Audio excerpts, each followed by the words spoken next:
wondering what song we were going to get when we came up here. Okay, now I know. Wow, we're in a crappy spot. I hate that we're right before your break, because I know you're ready to go. But I want to get us started, so thank you so much for spending time to learn about millennials. And I'd like to introduce Joan to you. So you just heard her introduced, but I'm going to give you a little bit of that as well. Joan is millennial trends and career expert. She spent 13 years with the pharmaceutical industry before launching her own company, Why Millennials Matter.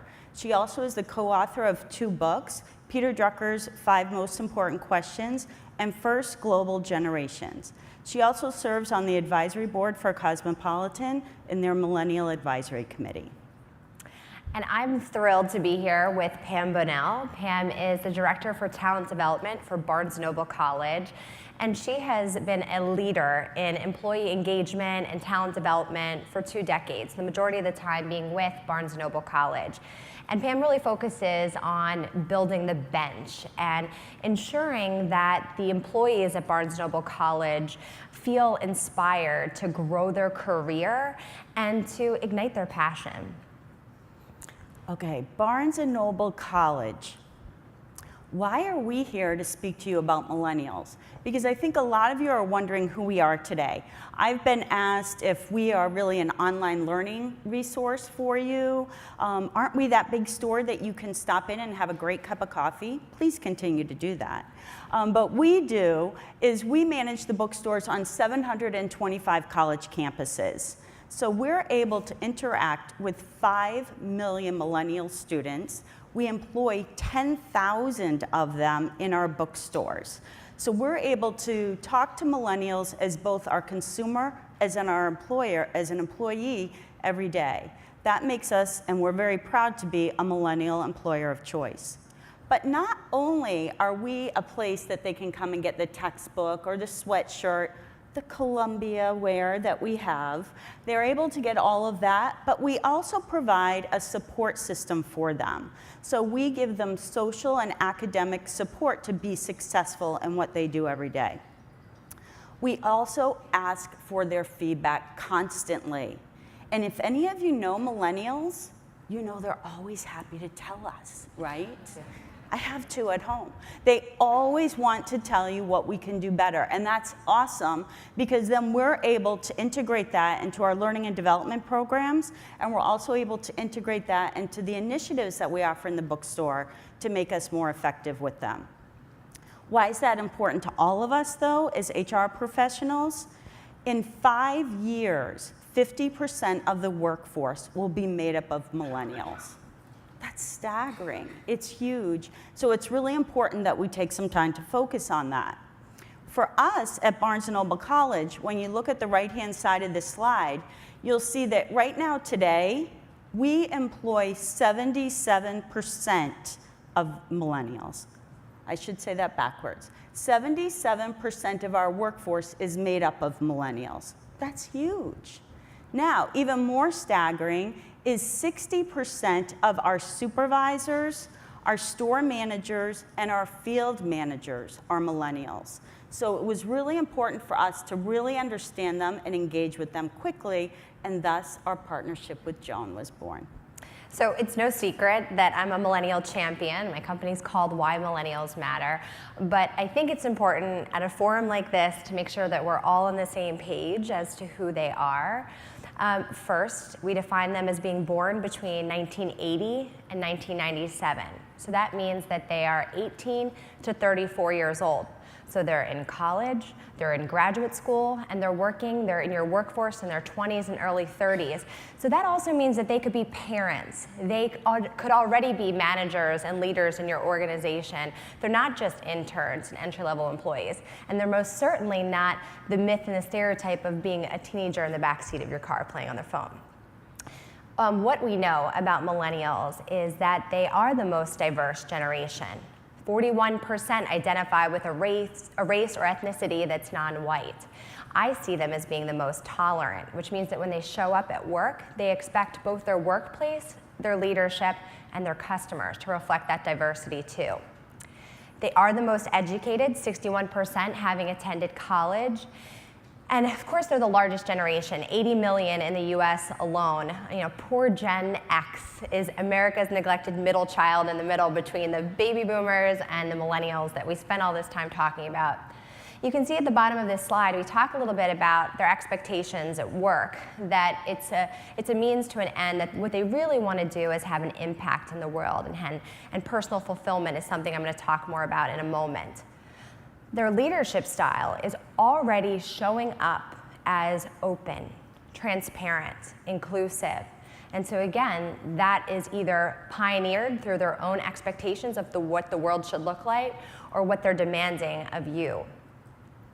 So in terms of our partnership with Barnes & Noble College, what better place to start than to think about what's on students' minds, the student college millennial, in terms of what they think about for their career, their expectations, their ideal boss, all these things. And so we partnered together, Why Millennials Matter and Barnes & Noble College last summer, and did this huge survey.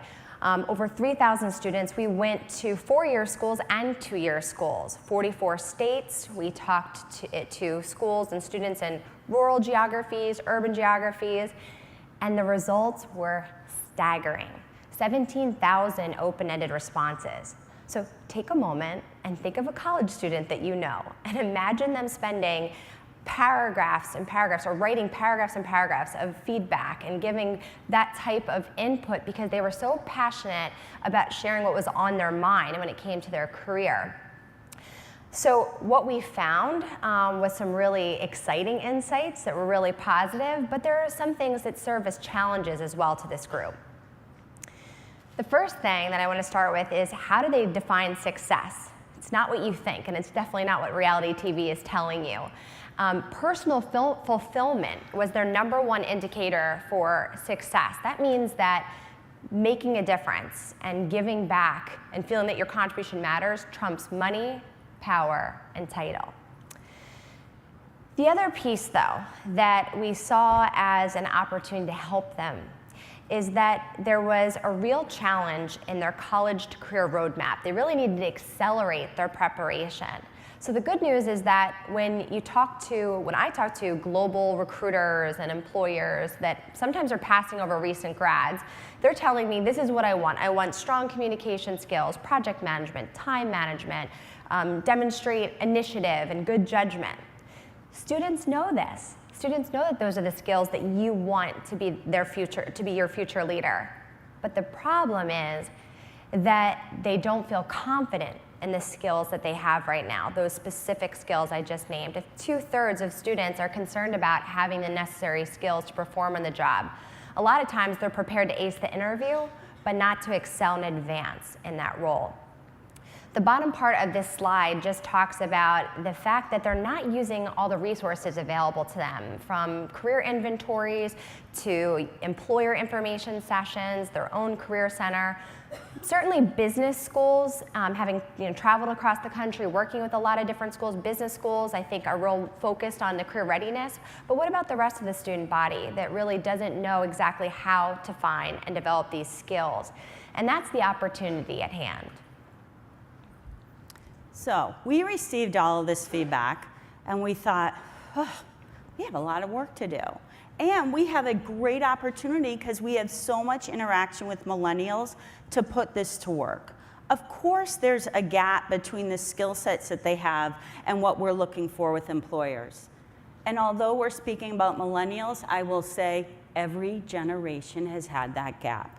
I challenge you to think of anyone who came to you as a brand new hire out of school and had everything that you wanted them to have when they first started.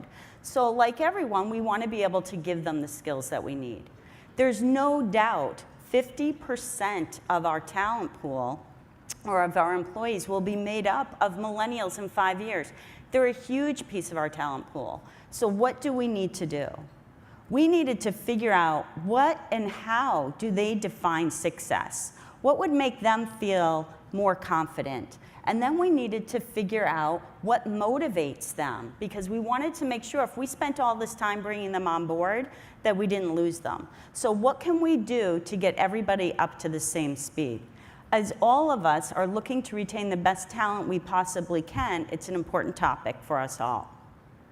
So at Barnes & Noble College, we decided to focus on 3 things when we looked at our millennial talent. The first being how to share the big picture, 2, offer opportunities for ownership, and 3, to be able to focus on development. So what I wanted to do is give you a little bit more context into those 3 points and then have Pam share a story about how that's reflected in the Barnes & Noble College culture. So the first thing, share the big picture. They really want to know how their individual contributor role fits into the larger organization. They want to know that they matter, no matter what level or what function that they are in. You know, we didn't plan this, but I love that Jim from Hulu mentioned that that was one of the lessons he learned, which is to understand the business. You know, emerging talent, young leaders, men and women, they don't need to be coddled. They really want to understand the finances, what's going behind all the big decisions, what's the strategy, what's the future of the company. They don't want to wake up in the morning and find out on their BuzzFeed what's happening where they devote a significant amount of their time. Yeah, this is a really great one because I just love this story. So share the big picture, and we often talk about how millennials grew up and they got an equal vote and everything. Like, when did you get to choose where you got to go for vacation? I never did. You know, I was thrown in the back of that car. We never had to wear seatbelts either, though. And we went wherever. They get a vote. So when they want to understand, they truly want to know what we're mapping to. So one of the best experiences I had with this was walking through our offices one day, and we had a new hire, and she actually wasn't fresh out of school. So she was a little bit older in that millennial spectrum, and she had this new poster hanging in her cube. And what was so cool is on this poster, she had written the things that she does every day. So her everyday tasks. And then she kind of showed through a visual how that fed into our overall business objectives. So I thought, oh, how cool. She's like showing and feeling motivated that what she's doing today is helping us at Barnes & Noble College meet our goals. But she took it one step further. And in this visual, she had her personal mission statement and how what we did at Barnes & Noble College helped her to meet that goal. As an employee engagement person, that was an awesome day.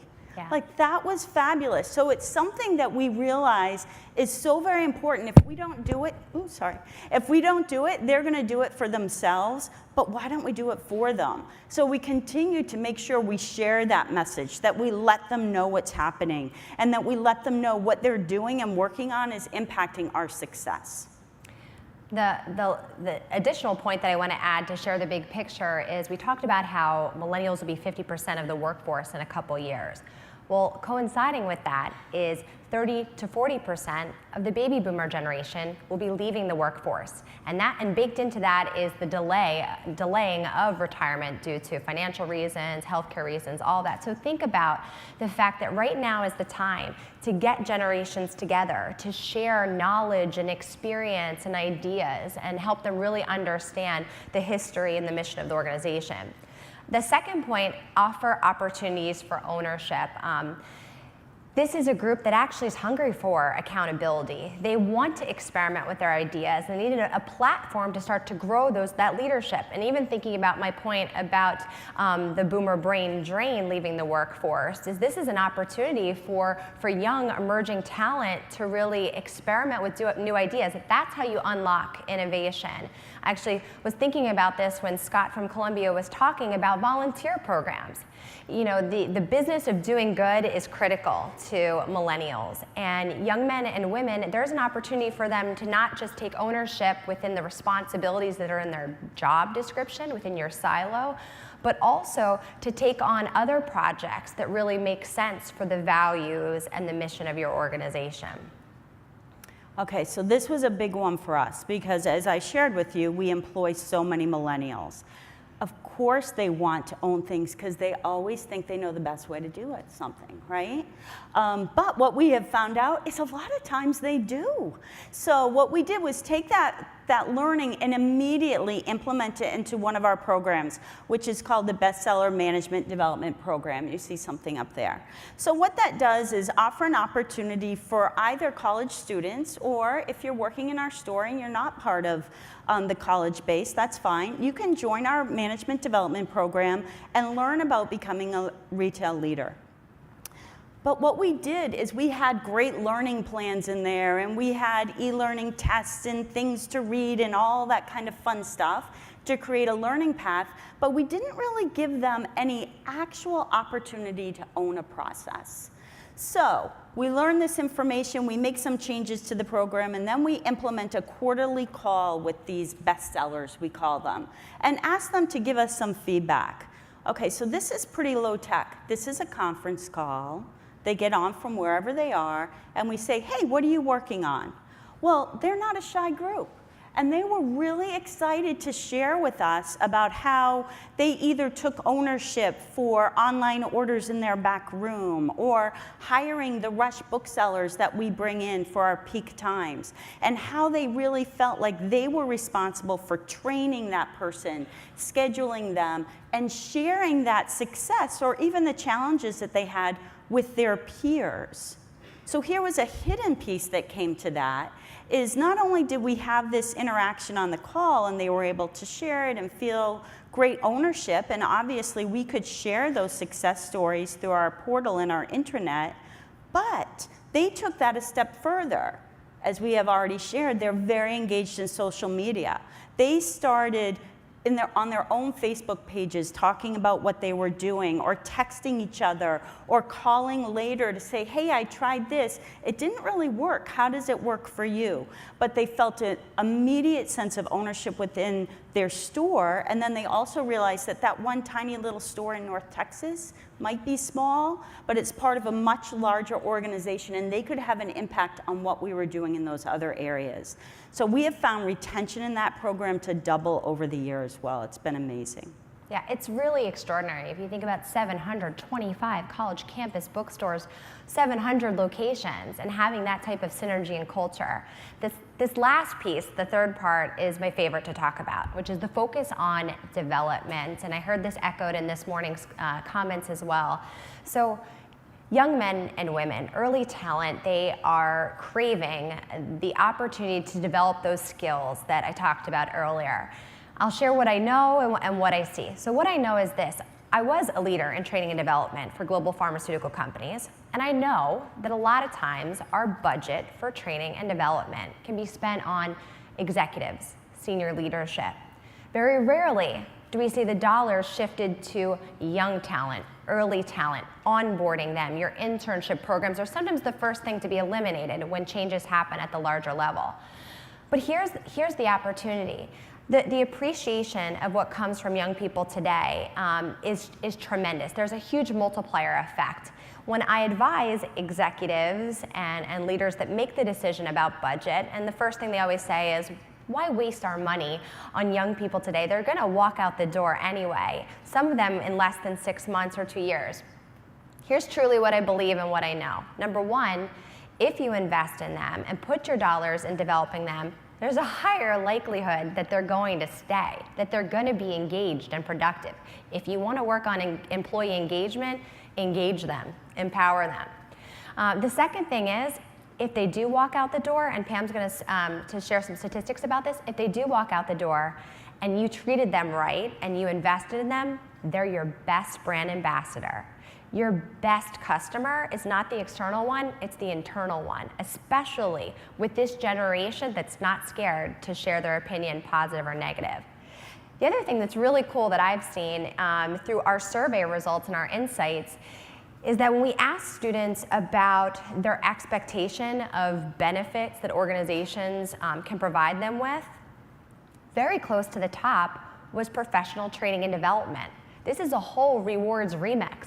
They're saying this is just as important as health and medical and dental. We want to know that you're going to invest in us. And I thought it was tremendous what Ann's company shared, that 75% of people want to do this training on their own time. My own business, my team at Why Millennials Matter, I swear I don't know what our capabilities are going to be next week, because all they need is a week to train themselves on a new skill on YouTube. And all of a sudden, we're providing an app to our clients. So I just think that this opportunity to really showcase their unique talents and give them an opportunity to thrive is great business. So true. And obviously, as a learning professional, I'd love to share with you all of the courses that we offer in the learning path and all the competencies we want to make sure they have and all of that fun stuff. And it's very, very important, and they want to know. They'll seek it out on their own, as Joan spoke about. But I also want to share with you something that will cost you nothing, is they want feedback. So someone yesterday shared that they're so used to going on and getting their statuses liked on Facebook, or they're on Twitter and they're telling people what they're doing, or they're asking, what should I have for lunch? I don't know, a cheeseburger? Like, they can put whatever they want, but they're reaching out all the time to get feedback. For some of us who are managing these millennials, and we're from another generation, feedback and coaching, not always our favorite thing, right? Sometimes very scary. They do not approach it that way. They want you to be able to tell them and to do that very quickly, what they're doing well and what they're not doing well. They don't want you to placate them. Oh, that's great, it's fine. Because they are very in tune to you, and they're going to ask you, well, what could I do better? So one of the biggest pieces of feedback that we receive when we assess the management development program is, I love that I have a mentor and a coach that I'm partnered with. I meet with them regularly, and they give me actionable advice on what I can do better. So we're not looking to say, okay, you checked all the boxes. We want them to be able to know, here's what you should do differently in this situation. Coaching is something that we all struggle with, but it's something that millennials embrace. It's really important that we're able to provide that to them. Okay, so Joan mentioned I wanted to share some slides with you. So, some statistics. This is one of my favorites, and I am going to brag for a moment because I'm so very happy about this. One of the stats that you read about in all kinds of research is that college grads, when they take a new job today, 70% of them are apt to leave in 2 years. So if you think about yourself as an employer, you've spent a lot of money out there sourcing for them, selecting them, onboarding them, bringing them in, training them on their job, only for 2 years later for them to say to you, yeah, it's not really what I thought. I'm going to leave. For us, what we've been able to show, especially with the graduates of our management development program, after 2 years, they stay. That number was awesome. I was thinking, if I can get 50, I'm going to be really happy. 70% of them are staying. So that's amazing. The other thing I want to address here, though, is one of the very common myths about millennials. How many of us here, or maybe even feel, that millennials come barging into our companies and they want to be the next CEO? Because of course they know the best thing to do, right? Okay, well, here's what I have found. Don't forget, we talk to millennials every day, we employ millennials, I often use my daughters as examples of this, but they don't necessarily want to be the next CEO. But they do feel very entitled to knowing what the path is to get to their goal. So again, it goes back to communication. You need to be able to have a strong management team, or you yourself be able to share with them what the path is to get to where they want to be. We've also found that millennials are not so much focused on the very next step up. They understand, and what we call is they lattice their experience together. They're more apt to move laterally than any other generation. They understand that they want to amass skills, and for them, it's all about learning and understanding all of the pieces, because we've taught them since they were little. Follow your passion. You can be anything you want. So they want to go out there and find out what that is. So make sure you have lots of opportunities for them, because that truly helps them to be able to stay engaged in your organization. Okay, so you've heard a lot about me and talking about things to you, as well as Joan. But what I'd like to do now is give you the opportunity to hear from some of our millennials. So Mitch, if you would play the video for us, I would appreciate it.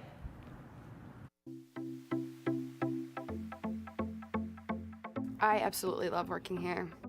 I love working at Barnes & Noble. It has been the greatest job I've ever had. I like how everyone understands that I'm a college student and when I'm available can change weekly. I love working here because honestly, it's kind of like a family. You get to help other students and help your classmates. It's always different. There are always new problems to fix. The environment's very challenging. There's always new things to learn and to grow every single day you come in. The role of the campus bookstore is to help students in the best way they can to make their semester easier. It's a positive place to come. We are very helpful people because we know what you're going through. The bookstore is like a helper. You can come in here and go study, or you can use it as a place to get information, or you can use it as a place where you can meet up with your friends and grab a cup of coffee. We make it like a real comfortable feeling here. We talk to all the students. Whenever I see parents come in here, I talk to them about where their children are from and just making it comfortable for people. I think having students work at the bookstore is not only important, but I think it's crucial. I know the coursework, I know the professors. To be able to give that feedback is very important. We have to look for the same books. We have to deal with all the same prices. We know the campus best. We can help you answer the customers' questions the best. We're people that they can trust.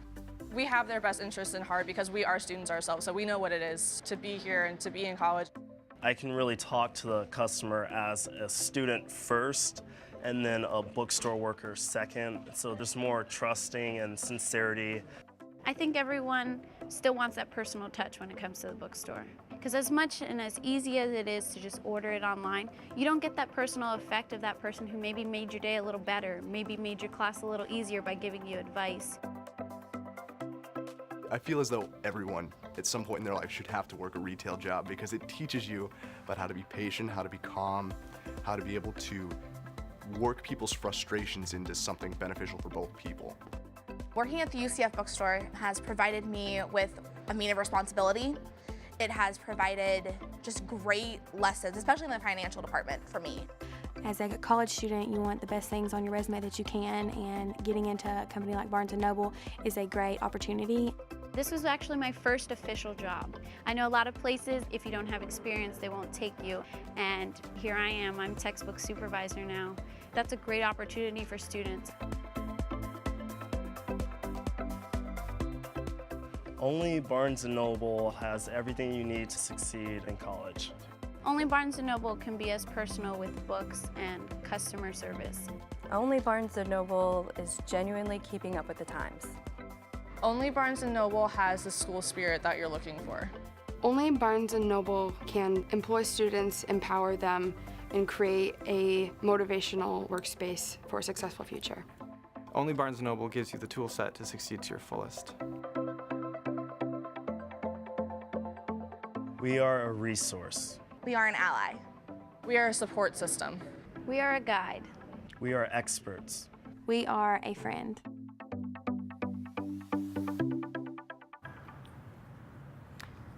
They're so cute, aren't they? I just love them. Okay, so you really probably didn't need to hear from us because they tell you pretty much the way it is. But what we did want to share with you is here's a recap of some of the points that we just talked about. But before you start to feel like, wow, this is really overwhelming, how do I take this back and implement it? I want to let you know how quickly you can do this. Last summer, we spent time with Joan and she did all of that research for us. And she came back and gave us that feedback.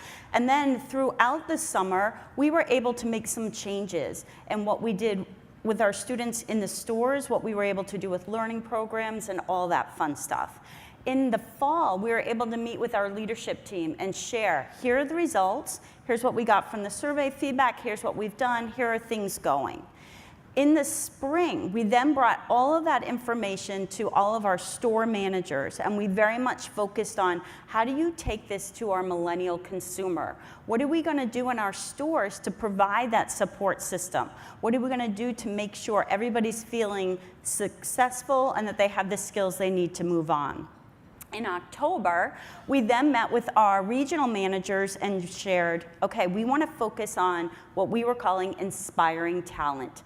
How do we reach out and what do we need to do to make sure that we're engaging them? And we received some feedback and they shared that with their store managers. And then in October of this year, we'll be sharing with our millennials themselves, how do you create an inspiring career for yourself? So we're able to take it full circle in just over a year. It's not that difficult, it's all about communication. And the quick thing that I want to share too that was happening in parallel to everything that Pam described is when I talk about getting 17,000 open-ended responses, it's because young people today, they're going to give that type of feedback if they trust your brand. They trust their college bookstore. The other part of it is they trust that you're going to do something about it. And so when they told us, hey, we're struggling with these skills, we acted immediately. Why Millennials Matter built workshops we called it the Career Now campaign. It's never too early and it's never too late to focus on your career now. And we traveled across the country so we could do this live, in person, grow their confidence, talk to them about mentorship, personal branding, work on their communication skills, and then now work on making that digital and scalable across the country. You know, and also, to Pam's point, that there is something special about Barnes & Noble College because I advise global companies, large, small, public, private, social sector, all over the world. And the fact that they are sophisticated in their reach, but super agile in responding. That we did focus groups with student booksellers and bestsellers and responded to those ideas. The fact that we worked with the senior management team this summer so that I'm not the one that's the millennial expert, that we empower them to be experts and knowledgeable about their teams. And then they went out to the stores and empowered those teams as well to embrace that knowledge, embrace that culture. It's been truly extraordinary and the results speak for themselves. And I'm sure you could tell we could talk about this all day long. So we're here for 2 days. Feel free to come up to us, ask us any questions that you might have. I invite you to visit the website, next.bncollege.com. You can download the research results there, as well as see success stories on how we're implementing. And there's also an app that goes with that if you choose to use it. Thank you so much for your time and enjoy the break.